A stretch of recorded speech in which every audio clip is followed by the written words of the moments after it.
Ra'iisul Wasaaraha Xukuumadda Federaalka Soomaaliya Maxamed Xuseen Rooble ayaa xafiiskiisa ku qaabilay Gudoomiyaha Xisbiga Wadajir Abdiraxmaan Cabdishakuur Warsame. Ra'iisul Wasaaraha iyo Gudoomiyaha Xisbiga Wadajir ayaa ka wada hadlay qabsoomidda doorasho daahfuran oo si nabad ah ku dhacda, xalinta tabashooyinka la xiriira arrimaha doorashooyinka, iyo in dhammaan dhinacyada siyaasadda oo dhammi xil iska saaraan xasilloonida dalka kana fogaadaan hadal ama ficil kasta oo niyad jab ku ah shacabka Soomaaliyeed. Ra'iisul Wasaare Rooble ayaa mar kale xaqiijiyay sida uu diyaar ugu yahay in uu la fariisto dhammaan siyaasiyiinta iyo daneeyayaasha doorashada dalka si uu uga dhageysto talooyinkooda loona sii ambaqaado qabsoomidda doorasho loo dhan yahay.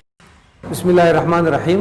Ra'iisul Wasaaraha Xukuumadda Federaalka Soomaaliya Maxamed Xuseen Rooble waxa uu xafiiskiisa galabta ku qaabilay hogaamiyaha xisbiga Wadajir Abdiraxmaan Cabdishakuur Warsame. waxaana ay ka wada hadleen arrimaha doorashooyinka iyo sidoo kale tabashooyinka jira iyo sidii dalkan si daahfuran doorasho ay uga dhici lahayd, taasoo runtii laga gaaray safgarad.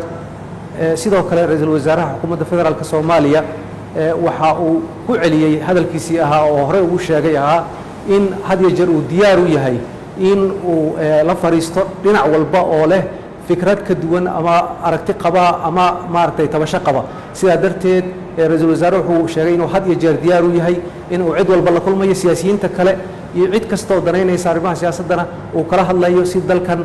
Abdiraxmaan Cabdishakuur ayaa dhankiisa qoraal uu soo dhigay bartiisa Facebook waxa uu ku sheegay in Ra'iisul Wasaare Rooble ay ka wada hadleen tabashooyinka doorashooyinka ee la xiriira guddiga arrinta Somaliland iyo Godo. Sidoo kale waxa uu sheegay in Ra'iisul Wasaare Rooble uu u ballan qaaday in uu diyaar u yahay xalinta tabashooyinka iyo xaqiijinta doorashada si nabad ah oo daahfuran leh ku dhacda. Sidoo kale ay ka wada hadleen xorriyadda ololaha doorashada oo ay ka mid yihiin kulamada dadweynaha iyo dibadbaxyada iyo in laga wada shaqeeyo xasilloonida dalka. Maxamed Abuukar, Gobonimo TV, Muqdisho.